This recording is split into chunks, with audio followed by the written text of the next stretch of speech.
Hello बच्चा party, क्या हाल है। तो हम लोग स्टार्ट करने वाले हैं सीए फाउंडेशन का लॉ का प्रेजेंटेशन कैसे होता है। एक एग्जामिनर को लॉ का प्रेजेंटेशन ही सबसे अच्छा लगता है आपको मार्क्स देने में। ऑब्वियस ही बात है, कॉन्सेप्चुअल क्लैरिटी आपकी होनी चाहिए इन एग्जाम्स, बट उससे भी ज्यादा और मैटर करता है कि आपने प्रेजेंटेशन कैसे दिया है, आपने क्या लिखा है, किस तरीके से लिखा है, कितना किस नंबर के बेसिस पे कैसे लिखा है।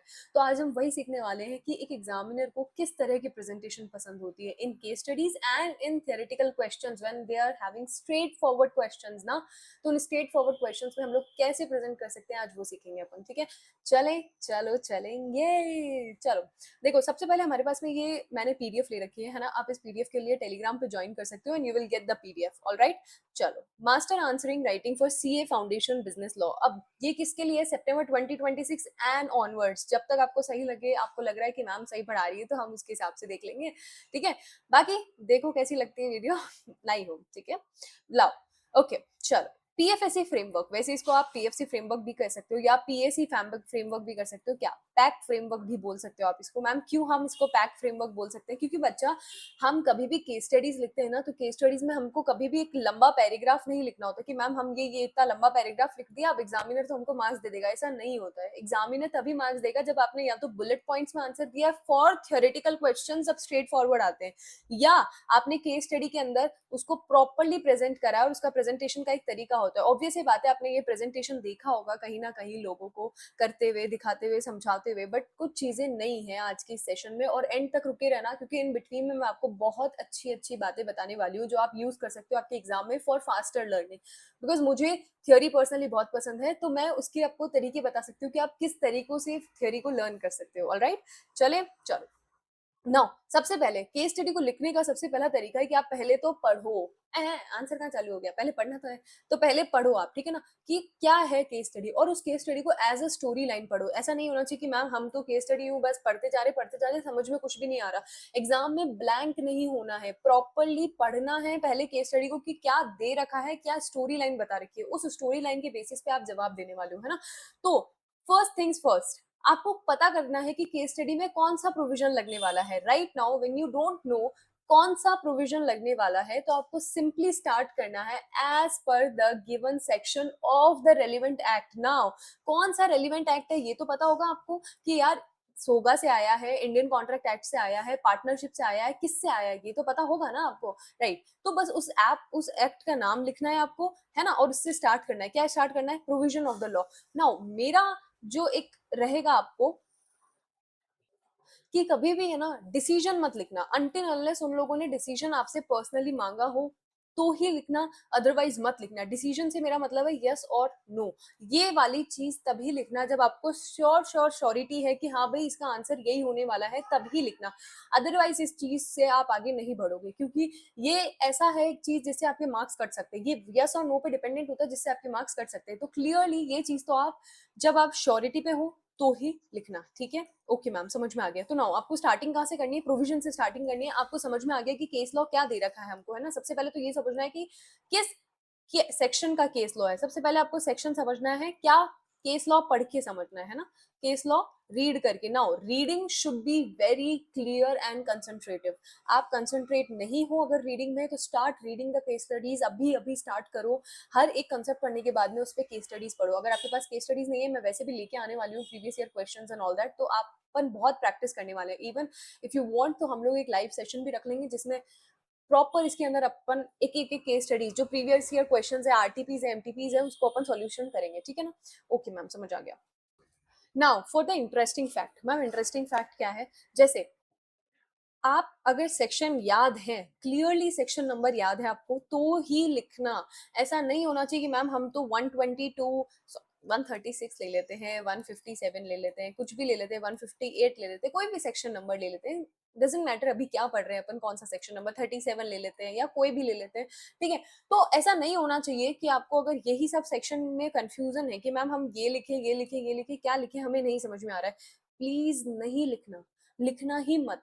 क्योंकि अगर आपने ये कुछ भी कंफ्यूजन आया ना आपके माइंड में कि मैम हम क्या लिखें, तो फिर वो और ज्यादा आपकी दिक्कतें बढ़ाएगा कि मैम हमें क्या लिखना है वहां पर, है ना, और मार्क्स कटेंगे। तो जब तक आप श्योर शॉर्ट नहीं हो तब तक मत लिखना। ठीक है, चलो ये तो हो गया। नाउ क्लियरली सेक्शन नंबर याद होना चाहिए आपको। ठीक है।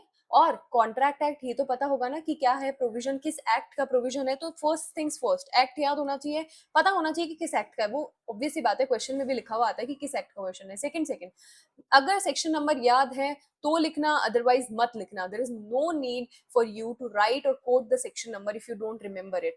ठीक है, मार्क्स नहीं कटेंगे, ऐसा नहीं होने वाला कि वो और ज्यादा मार्क्स, पता है आपको, अगर आप सेक्शन नंबर गलत लिखते हो ना तो ज्यादा मार्क्स कटेंगे, है ना। तो इससे अच्छा है सेक्शन नंबर कोट मत करना अगर याद ना आए तो। ऑल राइट मैम, ठीक है। Now facts of the case क्या होंगे, देखो ये दोनों चीज आप कंबाइन कर सकते हो, ये और एनालिसिस आप कंबाइन कर सकते हो, क्योंकि ये फैक्ट्स और एनालिसिस एक ही पोर्शन में आ जाएंगे, है ना। ये यहाँ पर तो बस ये दे रखा है कि भाई 2-3 सर्जिकल लाइंस के अंदर आपको वो लिखना है कि भाई आप 2-3 लाइन में उसके फैक्ट्स बता दोगे कि क्या हुआ है। फैक्ट्स मतलब जैसे अगर केस स्टडीज का कोई क्वेश्चन है, ठीक है, मान लो बेल्फर वर्सेस बेल्फर का क्वेश्चन है, तो इसके अंदर अपने को पता है कि भाई वो बेल्फर वर्सेस बेल्फर में सोशल एग्रीमेंट हुआ था तो क्या होगा, या अपने पास में वो एक पर्सनल सोशल एग्रीमेंट्स के और भी केसेस हुए थे तो उसके अंदर अपने को पता चल जाएगा क्या है, ठीक है ना। समहाउ अगर आपको उसके फैक्ट्स पता है तो 2-3 लाइन में हल्का फुल्का फैक्ट्स बता दो, otherwise there is no need. आप सीधा एनालिसिस पे आओ। मैम एनालिसिस पे क्या करना है हमको, एनालिसिस पे आपको सबसे पहले, देखो मैं इसको एक बार मिटा दूं। हाँ, तो एनालिसिस पे आपको लीगल प्रोविजंस लिखने हैं। नाउ लीगल प्रोविजंस किसके, जो आपने पता है ऊपर प्रोविजन कोट करा है ना, जो सेक्शन कोट करा है आपने कि भाई इससे रेलिवेंट है, present the core legal position and principles and condition relevant to the dispute, जिससे रिलेटेड ना उससे रिलेटेड आपको एप्लीकेशन बताना है कि इस क्वेश्चन में उस सेक्शन का क्या एप्लीकेशन हो रहा है ना। तो राइट नाउ आपको क्या करना है, यूज लॉजिकल कनेक्टर्स, बहुत लॉजिकल कनेक्टर्स। मैंने ये पीडीएफ बहुत सोच समझ के बनाई है, आप इसका अगर एक एक वर्ड भी पढ़ोगे तो आपको समझ में आएगा कि एग्जाम में आपको किस तरीके से प्रेजेंट करना है।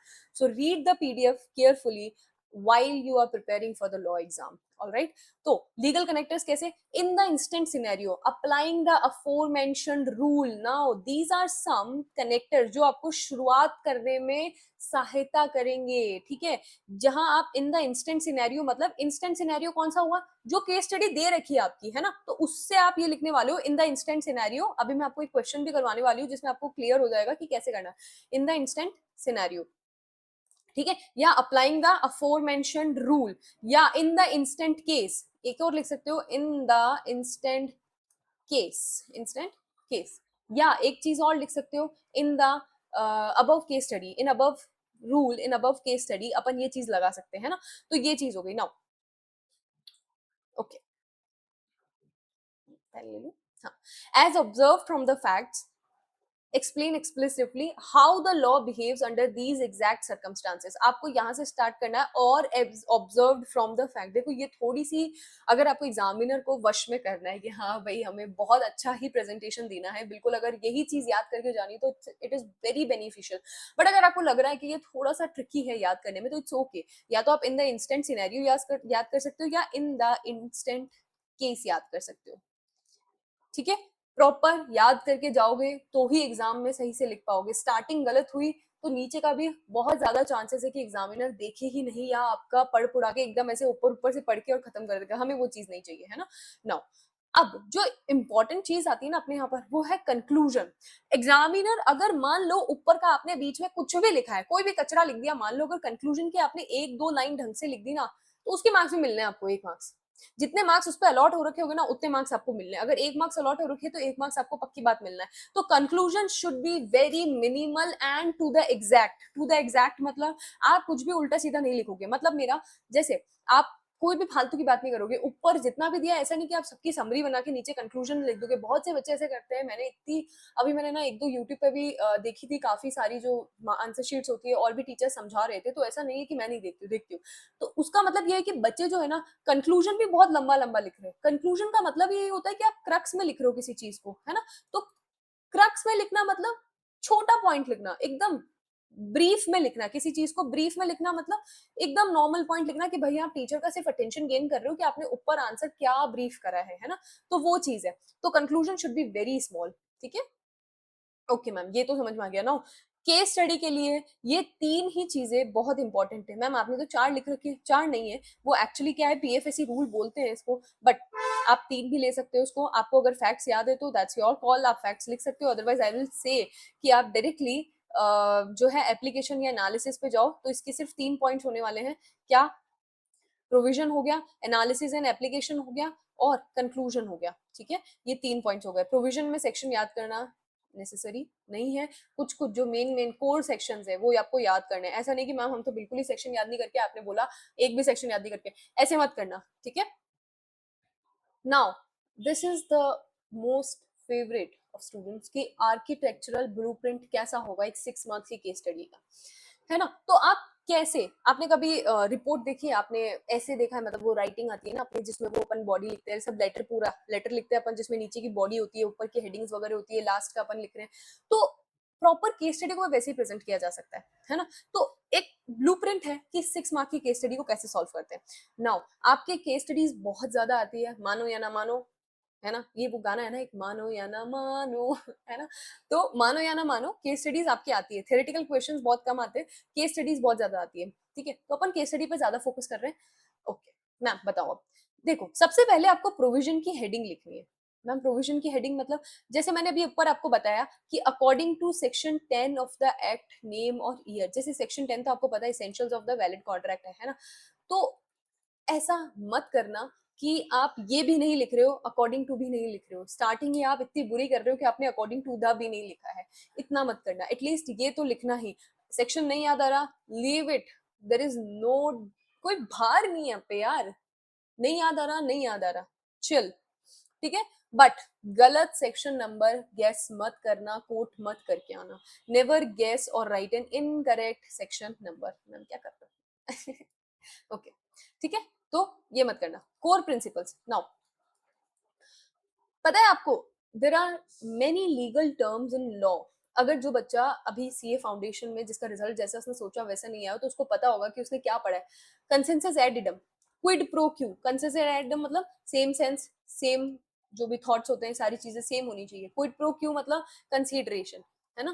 तो ये सब चीजें जो है आपकी, अल्ट्रा वायरस मतलब आप मेमोरेंडम से आपकी पावर से ज्यादा कुछ कर रहे हो, आप कुछ ऐसा काम कर रहे हो जो आपकी लिखा हुआ नहीं था, उससे बढ़कर कुछ काम कर रहे हो। आप अपने हिसाब से लोन दे सकते थे 5 लाख का, बट सामने वाले ने आपको बोला 7 लाख का, आपने लोन दे दिया, तो आपने अल्ट्रा वायरस काम करा है ना। आप ऑथराइज थे सिर्फ 5 लाख के लिए, पर 7 लाख का काम कर दिया, तो आप वो हो गए, क्या कहते हैं अपन, अल्ट्रा वायरस काम कर दिया, ठीक है। ठीक है, तो अब अपन ये देख रहे हैं कि भाई कौन से लीगल टर्म्स है जिनको आपको अंडरलाइन करने की बहुत ज्यादा नीड है। लॉ में अगर आपने अंडरलाइन नहीं करा ना पॉइंट्स को, तो आपके मार्क्स कम आ सकते हैं। मैम क्यों, हम लिख के तो आ रहे हैं ना, जब ये जो कंसेंसस एड इडम है हम वो लिख के आ रहे हैं, क्विड प्रो क्यों लिख के आ रहे हैं, हम अल्ट्रा वायरस लिख के आ रहे हैं अगर कोई चीज वो है तो। बट क्या होता है ना कि एग्जामिनर का जब आप अटेंशन गेन करना चाहते हो ना कि फटाफट फटाफट वो देख ले कि आपने क्या लिखा है और एकदम सही लिखा है या नहीं लिखा है, तो आपको अंडरलाइन करने की बहुत नीड होती है। तो ऐसे आप अंडरलाइन बिल्कुल कर सकते हो। कैसे कर सकते हैं मैम, ये जो तरीका, आप डॉट डॉट बनाओ, ये तो मैंने इसमें करा है, बट आप है ना इसमें डायरेक्टली ऐसे कर सकते हो, ये ऐसे अंडरलाइन। बट आप अगर अपने पेन से कर रहे हो तो पेन से भी कर लो, अगर आप पेंसिल से कर रहे हो बहुत ही अच्छी बात है, आप एचबी की पेंसिल यूज करो, उससे करो, डार्क पेंसिल से, है ना। तो अंडरलाइन करके जरूर आना। नो फैक्ट्स फॉर समरी, मैंने आपको बताया था एक ब्रीफ बनाना बहुत जरूरी है ना। तो ब्रीफ किसका ब्रीफ, जैसे अभी एक इंस्टेंस लेते हैं, इंस्टेंस मतलब एग्जांपल लेते हैं, ठीक है ना, ये तो पता है मैं। In the given case, party A entered into an agreement with minor B for the lease of real estate, unaware of B's absolute legal minority status. ये पता है, ये फैक्ट है किसका, जो केस स्टडी आपको दी गई है। अभी अपन ने ऊपर पढ़ा था कि अगर आपको फैक्ट लिखना हो तो लिखो, नहीं तो कोई बात नहीं। ये जो फैक्ट्स थे ना, ये 2-3 लाइन में क्वेश्चन में क्या बोला है वो लिखना है अपने, क्योंकि एंटायर प्रॉम्प्ट वर्बेटिम मतलब क्या बोला है क्वेश्चन ने वो लिखना है अपने को। ऐसा नहीं होना चाहिए कि आप बिल्कुल ही क्वेश्चन ही वापस उतार रहे हो, नहीं। क्रक्स, जैसे इसमें अभी क्रक्स लिखा हुआ है, for instant in the given case, कौन से केस में, जो इसको केस दे रखा होगा उसी के अंदर तो होगा, ठीक है। तो इन द इंस्टेंट केस में पार्टी ए जो थी वो अनअवेयर थी कि बी के साथ में एग्रीमेंट कर रही है ना। तो ये चीज आपको ऐसे फैक्ट्स लिखने हैं, केस स्टडी में बहुत हेल्प करेंगी, छोटी छोटी चीजें बहुत हेल्प करेगी। मैं लास्ट में आपको बहुत अच्छी टिप्स देने वाली हूँ, कि मेरी पर्सनल टिप्स जो मैं आपको देने वाली हूँ, ठीक है ना, रुके रहना। नाउ क्रिटिकल सिंथेसिस, देखो एक एग्जांपल है, जैसे since a contract with a minor is void ab initio, आपको पता है एक माइनर के साथ कॉन्ट्रैक्ट कैसा होता है, वॉइड एब इनिशियो होता है मैम। तो क्या वो मतलब वॉइड होता है कि सीधा वॉइड एब इनिशियो होता है? मैम वॉइड एब इनिशियो होता है, बस ज्यादा बार बार पूछो मत हमसे। तो यार चल जा, एक सेकेंड। तो अपन जैसे क्या, क्रिटिकल सिंथेसिस है, पॉइंट आउट कर सकते हैं उस ऑपरेशनल कोल्यूजन को कि क्या दे रखा है उसमें। जैसे since a contract with minor is void ab initio, ऊपर क्या था, फैक्ट दिया था, उसी फैक्ट से रिलेटेड अपन ने नीचे दे दिया कि माइनर के साथ कॉन्ट्रैक्ट कैसे होता है, वॉइड एब इनिशियो होता है। मतलब अपन ने एक फैक्ट लिख दिया, उस फैक्ट पे अपन ने अपना ज्ञान दे दिया जो बुक में लिखा हुआ है ना। बुक में ये ज्ञान लिखा हुआ है कि भाई माइनर के साथ में कोई भी चीज होती है वो वॉइड एब इनिशियो होगी। वॉइड एब इनिशियो मतलब इनिशियल से ही वॉइड, शुरुआत से ही वॉइड होगी, ठीक है। तो the agreement lakhs any legal enforceability from its inception, मतलब शुरुआत से ही इसके अंदर लीगल इन्फोर्सिबिलिटी नहीं है। तो क्या अपन इसको वॉइड वैलिड बोल सकते हैं? मैम अभी तो वॉइड एब इनिशियो लिख रखा है, वैलिड कैसे बोल सकते हैं इसको? तो बस ये वॉइड एब इनिशियो तो आपको क्रक्स दे देना, हल्का सा जो आपने ऊपर बताया ना कि भाई फैक्ट से ये, तो नीचे अपन हल्का सा वो पॉइंट दे देंगे। नाउ डेफिनेटिव वर्डिक्ट, मैंने बोला क्रक्स, फाइनेंशियल फाइनल फाइनल जो आपका कंक्लूजन होने वाला है वो कैसे दोगे आप? पता है आपको, hence party A can not recover the advance payment from B. ये जो लाइन है ना, ये आपको अंडरलाइन भी करके आनी है, या तो आप इसको बॉक्स बना दो या अंडरलाइन करके आ जाओ, इट्स अप टू यू। अगर आपके पास टाइम बहुत ज्यादा है तो आप इसको बॉक्स बना के आ जाओ कि मैम हम ऐसे इसको बॉक्स बना के आ रहे हैं, या आप इसको अंडरलाइन करके आ जाओ। क्योंकि जब आप क्रक्स देते हो ना, आप एक शॉर्ट लाइन में, पता है एक मैंने एक चीज नोटिस करी है, जो बच्चे होते हैं ना वो कैसे जवाब दे रहे होते हैं। देखो एक बार इस पे वापस आएंगे। अब आप लोग कैसे जवाब दे रहे होते हो कि भाई आपने यहाँ पर प्रोविजन लिख दिया, ठीक है। ये आपका तरीका रहता है एग्जाम में, इस प्रेजेंटेशन इतना घिसड़ पिसड़ होता है ना, ये आपने यहाँ पर ये दे दिया, एक लाइन और लिख दिया आपने, एक लाइन और लिख दी, यहीं से ही आप इसके एनालिसिस चालू कर रहे हो, यही इसी इसी इसी में गुचर पुचर के अंदर। क्यों भाई? नीचे से करो ना, लाइन दे रखी है ना आपको एग्जाम के अंदर, इतने पेजेस मिलते हैं, नीचे से करा करो। इतना है ना, सोचना नहीं होता कि पेजेस खत्म हो जाएंगे, वो नई कॉपी मिल जाएगी आपको, डोंट वरी। नीचे से करना कर रहा हूँ, है ना। प्रोविजन लिख दिया, एनालिसिस लिख दिया, थोड़ा सा गैप छोड़ के कंक्लूजन लिखो, ऐसे चालू करना होता है, ऐसे करना होता है। बिल्कुल एकदम ऐसे घिसर पिसर नहीं कि टीचर को भी समझने लग जाए कि क्या देख रहा है वो, कहाँ ढूंढ रहा है वो, कहाँ कौन सा आंसर क्या लिख रखा है, ठीक है। तो ऐसे करना, लाइन छोड़ छोड़ के करना। इवन बुलेट पॉइंट्स भी अपन जब लिखते हैं, बुलेट पॉइंट्स ये वाले जो पॉइंट्स लिखते हैं, इसमें भी एक एक लाइन, हिंदी के अंदर कैसे एक एक लाइन छोड़ के पहले लिखते थे अपन, कि अपन ने पहले ये लिखा यहाँ पर राधिका माहेश्वरी, तो ये राधिका के नीचे माहेश्वरी लिख रही हूँ मैं, ठीक है। ये ऐसे लिख रही हूँ मैं, तो ये यहाँ एक लाइन छोड़ के लिखा है मैंने, ऐसे लिखना एग्जाम में। चलो चले वापस। यस मैम, या चलता है। ठीक है, तो यहाँ आपको सिर्फ एक छोटा सा क्रक्स लिखना है। Now strategy for direct theoretical questions. Ma'am हम तो परेशान है थ्योरेटिकल क्वेश्चन से, मेरे पास है ना बच्चों के मैसेज आते हैं कि मैम ये थ्योरेटिकल क्वेश्चन में क्या करना है, साला ऐसे याद कैसे करके जा सकते हैं हम लोग, कितना लंबा लंबा याद करके जाए, कैसे याद करके जाए। मेरी मानो, सबसे पहले अगर आपके पास कोई भी थ्योरेटिकल क्वेश्चन आता है जिसमें आपको दो चीज दे रखी होती है पूछने के लिए, सुनना समझना ढंग से, कान खुले रखना, एग्जाम वीडियो देख रहे हो आप, ठीक है। दो चीज दे रखी होती है, जैसे यहाँ पर आपको कंडीशन दे रखी है, वारंटी दे रखी है, कंडीशन और वारंटी, ठीक है। नाउ ये दो चीज में आपको डिफरेंशिएट पूछ रखा है। ऐसे मत कर देना कि मैम हम पहले यहाँ पर कंडीशन लिखेंगे, फिर हम यहाँ पर मजे से नीचे, आपने बोला एक लाइन का गैप छोड़ के, हम एक लाइन का गैप छोड़ के नहीं, ऐसे नहीं करना होता। आपको क्या करना है, आपको यहाँ दोनों को डिस्टिंग्विश करना है। डिस्टिंग्विश का मतलब होता है यहाँ आप कंडीशन लिख रहे हो, यहाँ आप वारंटी लिख रहे हो, और यहाँ उसके बेसिस लिख रहे हो। कहाँ बेसिस लिख रहे हो? यहाँ बेसिस लिख रहे हो। बेसिस, बेसिस बताते हुए, बेसिस किस बेसिस पे आप इन दोनों को डिफरेंशिएट कर रहे हो, वो चीज लिखनी है, ठीक है। तो अब बेसिस में सबसे पहले तो आप मीनिंग लिख दो। बहुत सी ऐसे है ना जिनमें मीनिंग ही सबसे पहले आता है, एक मार्क्स तो आपको इसी के मिल जाएगी, जितने मार्क्स अलॉट हो रखे होंगे ना एक पॉइंट के, आपको उतने मार्क्स तो ऐसे मिल जाएंगे।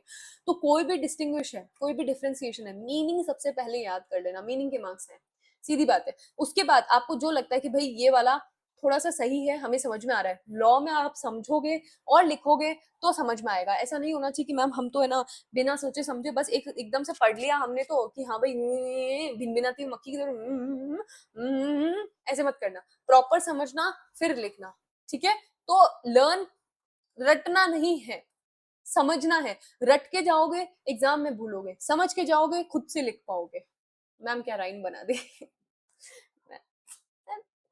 चिंग चिंग। ओके, नाउ अब जैसे मैंने बोला कंडीशन एंड वारंटी, ठीक है। तो इन दोनों के अंदर आपको डायरेक्ट क्वेश्चन आ सकता है। तो exam, explain the doctrine of indoor management, require an entirely different approach then case studies. Now यहाँ पर सिर्फ एक डायरेक्ट क्वेश्चन दे रखा है कि explain the doctrine of indoor management, theory लिखना है आपको। मेरा एक बहुत सिंपल सी आपसे रिक्वेस्ट है कि आप अगर ऐसे कोई सिंपल आपके पास क्वेश्चंस आ जाते हैं, स्ट्रेट फॉरवर्ड क्वेश्चंस, प्लीज उसमें आप लोग प्रॉपर कंस्ट्रक्ट करके आना आंसर को। मैम क्या मतलब कह रहे हो आप? मतलब मेरा कहने का ये है कि आप प्रॉपर इसको, जैसे मैं ऐसे बोल रही हूँ कि जैसे ये आ गया डॉक्ट्रिन ऑफ इंडोर मैनेजमेंट, है ना, इंडोर ही था, या कुछ और ले लेते हैं अपन, कुछ और, जा ठीक है, तो कुछ और ले लेते हैं अपन, जैसे अपन ले लेते हैं कि एक माइनर इनकॉम्पिटेंट है क्या। ठीक है, तो आपको यहाँ पर ये लिखना है कि माइनर इनकॉम्पिटेंट है या नहीं है ना। तो अब क्योंकि माइनर है वो, माइनर है क्यों है वो, 18 से कम में है वो, इसलिए वो इनकॉम्पिटेंट है। सुनना मेरी बात, ढंग से सुनना मेरी बात। मैं ये कहना चाह रही हूँ कि अगर माइनर, अगर कोई 18 से नीचे और आपको ऐसा एग्जाम एक क्वेश्चन दे दिया, स्ट्रेट फॉरवर्ड क्वेश्चन, कैसे लिखना है आपको उसके अंदर, आपको प्रॉपर्ली पहले तो सोचना है माइंड में कि आप इसको कैसे कंस्ट्रक्ट कर सकते हो। एग्जाम में आपको बिल्कुल सोचना है, आपको मिलते हैं, टाइम मिलता है आपको, अगर आपने ढंग से प्रिपेयर करा है ना पेपर को तो आपको टाइम मिलेगा। और मैं उन्हीं बच्चों की बात करूँ जिन्होंने ढंग से मेहनत करी है, और जिन्होंने नहीं भी करी तो हो जाएंगे यार, क्या दिक्कत हो रही है, वो भी कर लेंगे, इतना लोड नहीं लेना। मस्त। ठीक है, तो मेरी बात सुनना, जब क्या होता है ना, आप कभी भी कोई एक थ्योरेटिकल क्वेश्चन लिख रहे हो तो आपको बहुत ज्यादा, बीकॉम नहीं है ये कि आप सिंगिंग भी लिख के आ रहे हो तो सामने वाला आपको टीचर एक जवाब दे देगा। आईसीआई है ये, उनको क्रक्स चाहिए, प्रिसाइज आंसर चाहिए उनको, क्रक्स प्रिसाइज एकदम छोटा ब्रीफ में, जितना पूछा है उतना ही आंसर चाहिए, इररिलेवेंट आंसर मत देना। तो मेरा ये कहने का मतलब है कि अगर आप कुछ भी ऐसा कर रहे हो कि आपको लग रहा है कि मैम हम यहाँ बहुत लंबा आंसर लेके जा रहे हैं, या हमें लग रहा है कि मैम हम बहुत ज्यादा ही, कुछ समझ में नहीं आ रहा लिखना क्या है इसके अंदर, देखो जो क्वेश्चन पूछा है उसके हिसाब से थोड़ा बहुत तो आता होगा आपको, है ना। तो अब लिख के कैसे आना डायरेक्ट क्वेश्चन को, जैसे आपने लिखा कि अ माइनर इज इनकम्पिटेंट और he does not have the right to enter into a contract, ऐसे लिखते हैं। ठीक है, because he is under the age of 18। ठीक है, यहाँ तक लिख दिया। मैं बहुत कम आंसर लिख रही हूँ, बट ऐसा नहीं कि आपको एग्जाम में भी इतना ही कम आंसर लिखना है, एटलीस्ट थोड़ा लिख के आना। अभी क्वेश्चन अपन ऐसा ले रहे हैं, अपन क्वेश्चन बाद में अगर जब मैं लेके आऊंगी, अभी थ्योरेटिकल क्वेश्चन लेंगे तब अपन समझेंगे। कुल मिला के मेरा पॉइंट यही था, जितना हो सके लीगल लैंग्वेज यूज करना। लॉ में जितना लीगल लैंग्वेज यूज करोगे उतना बेनिफिशियल है आपके लिए। टीचर सिर्फ लीगल टर्म्स देखता है और लीगल लैंग्वेज देखता है। लीगल टर्म्स भी लिख दिए, जैसे अपने ऊपर पढ़े कि क्विड प्रो क्यू हो गया, एक है ना, क्विड प्रो क्यू हो गया, और और क्या था, कन्वर्ट एम्प्टर हो गया। तो वो सब चीजें जो है ना, जब आप प्रॉपरली लिखोगे तब आपको मार्क्स मिलेंगे, यूं नहीं कि आपको ऐसे ही मार्क्स मिल जाएंगे। प्रॉपरली लिखना, समझना, तो इसके लिए आपको पढ़ना पड़ेगा। सबसे पहले कॉन्सेप्चुअल क्लैरिटी बहुत ज्यादा जरूरी है। ओके मैम, ये तो समझ में आ गया। नाउ आगे बताओ मैम, अब चलते जाओ आगे। ठीक है, चलो टेबुलर कंटेंट क्या होता है, जैसे बेसिस ऑफ, मैंने ये बता दिया कि भाई बेसिस ऑफ डिस्टिंक्शन होना चाहिए, तो आपको पता चल गया बेसिस होने चाहिए। ठीक है ना। Now bullet explanation, break down theoretical definitions into operational attributes, avoid bulky blocks of narrative pose। आपको कुछ नहीं, ऐसा नहीं लंबी लंबी लाइन लिख के आ जानी है, नहीं। थ्योरेटिकल क्वेश्चन आया, बुलेट पॉइंट्स में जवाब देना, बिल्कुल एकदम छोटे छोटे बुलेट पॉइंट्स होने चाहिए। इतना लंबा लंबा नहीं लिख के आना, हम एग्जाम देने जा रहे हैं, हम सामने वाले को बीकॉम का पेपर नहीं देने जा रहे हैं, है ना। तो छोटा छोटा पॉइंट्स लिख के आना। ठीक है, ओके मैम, समझ में आ गया, बस यही था। आगे वाला तो जो इंक्लूजन ऑफ लैंडमार्क्स वगैरह वाला है वो इतना कोई है नहीं। आप केस स्टडी अगर मतलब लिखते हो, वैसे तो बहुत ज्यादा केसेस के अंदर आपको केस स्टडीज इतनी ज्यादा याद नहीं होती है, बट अगर आपको याद है तो उस केस स्टडी को अंडरलाइन करके बिल्कुल आना, वरना मतलब ऐसा हो सकता है कि टीचर की नजर में आए ना आए, पॉसिबिलिटीज है। ठीक है, now the last and the least, not the least, vital execution and presentation secrets for September 26 by me। क्या है, आपकी 3 घंटे की वीडियो वो होती है विंडो, 3 घंटे में आपको पेपर देना होता है। ठीक है ना। सबसे पहले पेंसिल का एडवांटेज ना, अपन सिर्फ एक रिवाइज कर रहे हैं कि कैसे क्या करना है। पेंसिल का एडवांटेज, इसके बाद मैं आपको मेरा सीक्रेट बताने वाली हूँ कि मैंने क्या एक्चुअली चीजें करी है जो मुझको बेनिफिशियल हुई है। ठीक है, पेंसिल एडवांटेज आपको करना है, पेंसिल यूज करनी है जितना हो सके। एक बार लिखने के बाद, यूं नहीं कि ऐसा भी होता है, मैंने बहुत बच्चों को देखा है कि यार अपन कुछ लिख रहे हैं, एक आंसर अपन ने कंप्लीट करा, क्वेश्चन वन कंप्लीट करा, उसी क्वेश्चन वन के अंदर पेंसिल से मार्किंग करना चालू कर दिया। अरे पहले आगे क्वेश्चन कर लो, पेंसिल की मार्किंग आपके पास टाइम हो तब करना, यूं नहीं कि आप बीच में पहले पेंसिल की मार्किंग कर रहे हो, ऐसे नहीं होता, आंसर छूट जाएंगे आपके, ऐसे मत करना। ठीक है, फिर स्ट्रेटेजिक क्वेश्चन का एक ऑर्डर होना चाहिए। देखो, begin your script with the first two question you possess 100% confidence in, सब बोलेंगे आपको, मैं आपको अलग बताने वाली हूँ, ये तो आपको पता है बोलेंगे, बट अपन एक चीज, एक फॉर्मेट पढ़ रहे हैं कि आपको एक रिवाइज हो जाए कि सितंबर 26 में कैसे अटेम्प्ट करना है आपको with too much of confidence. Ma'am हम जाएंगे एकदम करके आएंगे, फोड़ के आएंगे इस बार। ठीक है, तो 2 क्वेश्चन शुरू के ऐसे करना जो आपको परफेक्टली आते हो। पेपर पढ़ लिया, क्वेश्चन देखना कि मैम ये तो चीज़ हमको एकदम परफेक्टली आती है, हम कर सकते हैं, हमें कोई दिक्कत नहीं आने वाली इस क्वेश्चन के अंदर, तो सबसे पहले उन्हीं से करना और उनकी प्रेज़ेंटेशन अच्छी रखना। अच्छी से मेरा मतलब ये नहीं कि यार एकदम ही बिल्कुल आप धीरे-धीरे कर रहे हो, मैम हम तो राइटिंग लगा के लिखेंगे, हमें क्या जा रहा है, बहुत टाइम है हमारे पास, तो ऐसे मत करना यार। लिखना है बट स्पीड के साथ लिखना है। एक एवरेज स्पीड मेंटेन करके रखना कि आपका पेपर कंप्लीट हो जाए। छोड़ के नहीं आना है, कभी भी थ्योरी का पेपर छोड़ के नहीं आते हैं। प्रैक्टिकल फिर भी छूट जाता है बट थ्योरी का पेपर कभी भी छोड़ के नहीं आते हैं।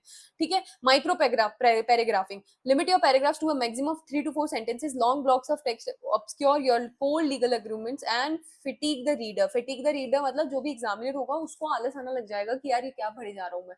ठीक है? 3-4 सेंटेंसेस में अपना एक पैराग्राफ खत्म करना। अगर आपको 3 पैराग्राफ लिखने हैं तो ऐसे 4-4 लाइन के 1, 2, 3, 4 या 5 ले सकते हो। चलो कोई बात नहीं 5 ले लो बट पैराग्राफ्स इतने ही रखना। ज़्यादा रखोगे टीचर बोर हो जाएगा, क्या लिखा है बच्चे ने कुछ समझ में नहीं आ रहा। ठीक है ना? ऐसे रखना। प्रिसाइज़ मार्जिन मैनेजमेंट, पता है क्या होता है कि आप जब है ना पेपर कर रहे होते हो तो आप पेपर के पेजेस की ज्यादा चिंता करते हो रादर देन योर पेपर। तो इस केस में क्या है ना, आपको ये नहीं देखना कि मैम हम एक पेपर ज्यादा ले लेंगे क्या, कोई टीचर कुछ बोलेगा क्या अगर अपन ने आधा छोड़ दिया तो। मान लो आपने एक ये पेपर है, आपने सिर्फ यहाँ तक आंसर लिखा है और ये आपको ब्लैंक छोड़ना है क्योंकि आपका आंसर खत्म हो गया है। Leave it blank. There is no need to restart another question, to start another question from this space, another space use करो next page। यहाँ से heading डालो question number 3 और यहाँ साइड में भी 3 question number, फिर start करो। ऐसे स्टार्ट करना ताकि मार्जिन प्रॉपर छोड़ना। कोई बात नहीं, रफ छोड़ दिया कोई दिक्कत नहीं है, अगर आपको बाद में कुछ याद आता है आप लिख लेना, क्या दिक्कत हो रही है, छोड़ दो उसको, इतना दिमाग नहीं लगाना पेजेस के बारे में। ठीक है?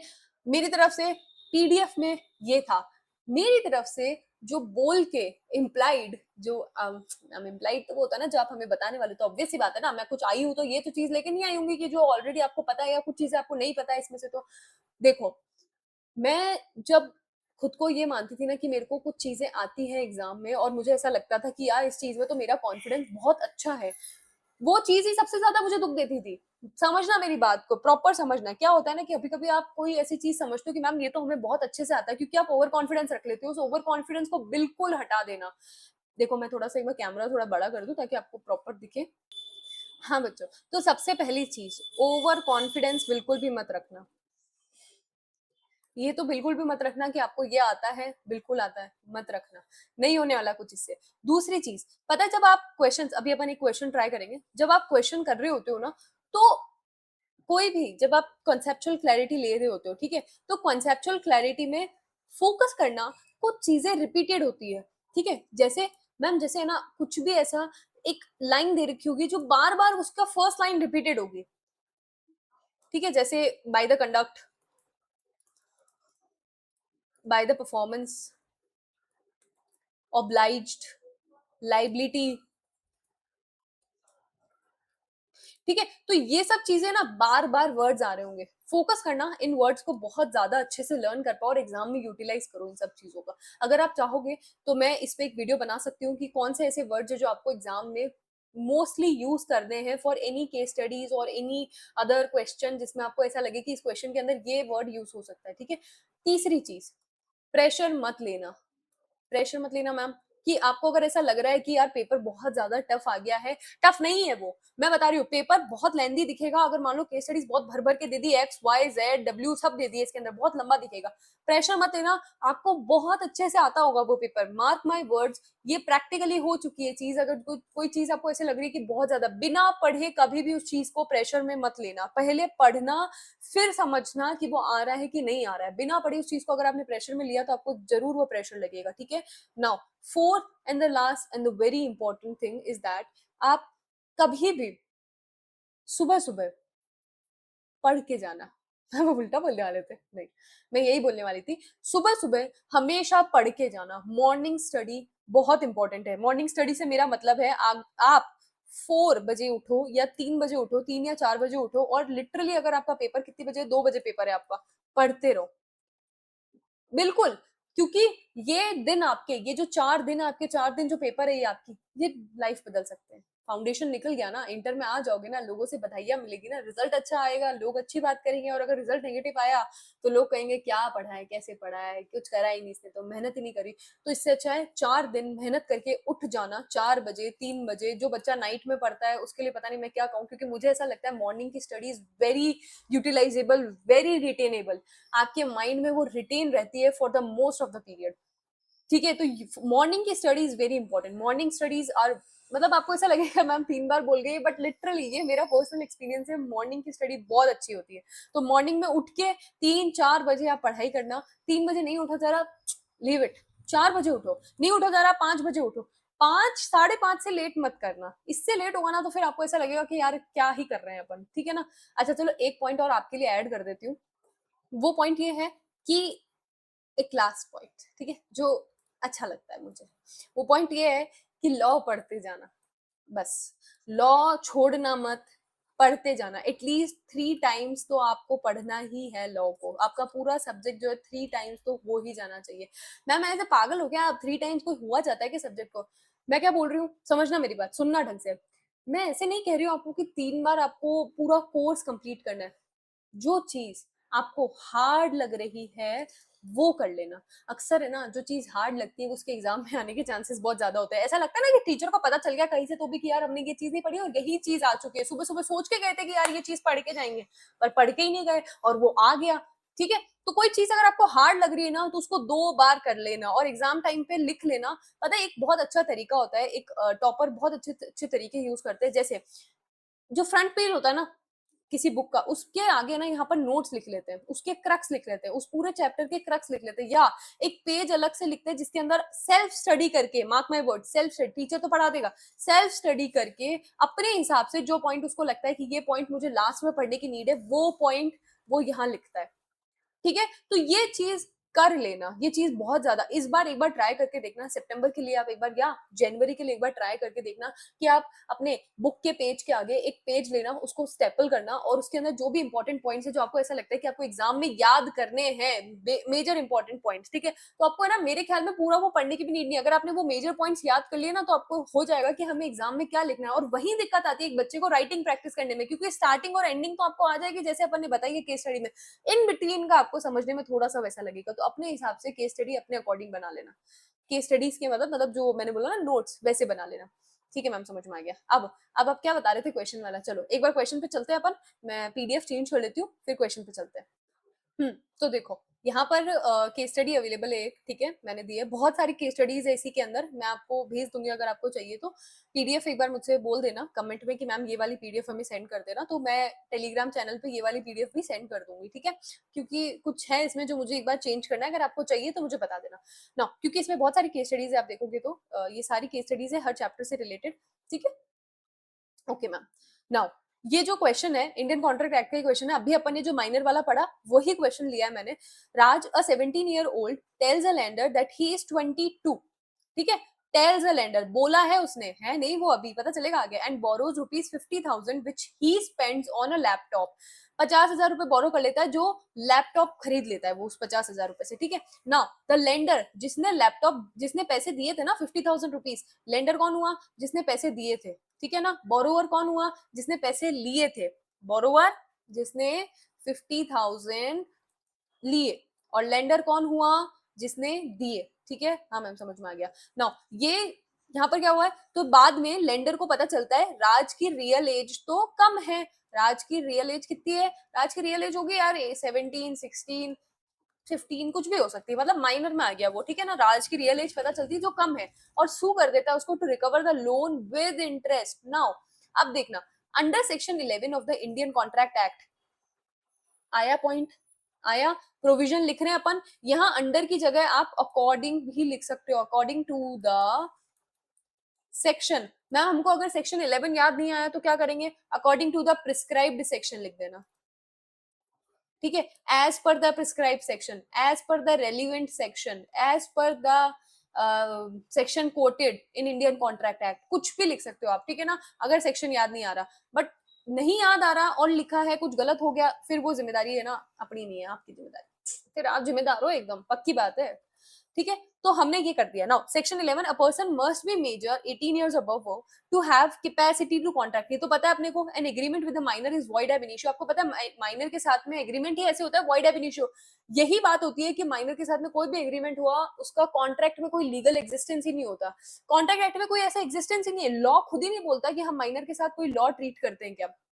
देखो void ab initio समझा दिया आगे, void from very beginning, it never had any legal existence, this is for minors own protection। I minor की खुद की प्रोटेक्शन। हालांकि माइनर सामने वाले को बेवकूफ बना सकता है, बट अगर सामने वाले को पता चल गया तो वो क्या करेगा, जो भी अगर मान लो उसने बेनिफिट लिया, अगर उसके पास कैश होगा तो वो उससे कैश वापस रिकवर कर लेगा। अगर उसने कुछ भी बेनिफिट लिया, इस केस में उसने लैपटॉप लिया है, तो वो लैपटॉप उसे रिकवर करेगा। या कुछ भी पेमेंट बच गया, अगर मान लो 50,000 का उसने बोरो करा था, लेके चलो 50,000 उसने बोरो करे थे, 30,000 का लैपटॉप आया, 20,000 उसके अभी भी कैश पड़ा है बोरो करा हुआ, तो 30,000 का लैपटॉप लेगा कौन, लेंडर लेगा, और 20,000 का कैश ले लेगा, उसका वो पूरा अमाउंट ले लेगा। ठीक है ना, कौन बोलेगा, कोर्ट बोल देगा जब। So even if the minor lied about his age, the rule of estoppel does not apply against him on this point, because estoppel cannot be used to enforce a contract that the law itself treats as never existent। estoppel मतलब estoppel का contract वही use नहीं हो सकता।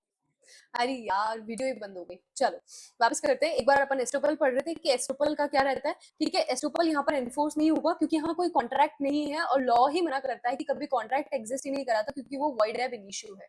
ठीक है ना, okay ma'am समझ में आ गया ना। ये तो आपका प्रोविजन हो गया। अब एप्लीकेशन कैसे होगा, Raj can not be made personally liable to repay the loan as a debt. Raj क्या पर्सनली लाइबल हो सकता है, नहीं हो सकता। अगर उसके पास में जितना भी पैसा उसने लिया है, अगर उसका कोई आइटम पड़ा है तो वो आइटम उसको दे सकता है, या अगर उसके पास में उसका कुछ बचा हुआ अमाउंट पड़ा है तो वो दे सकता है कोर्ट के ऑर्डर के अकॉर्डिंग, है ना।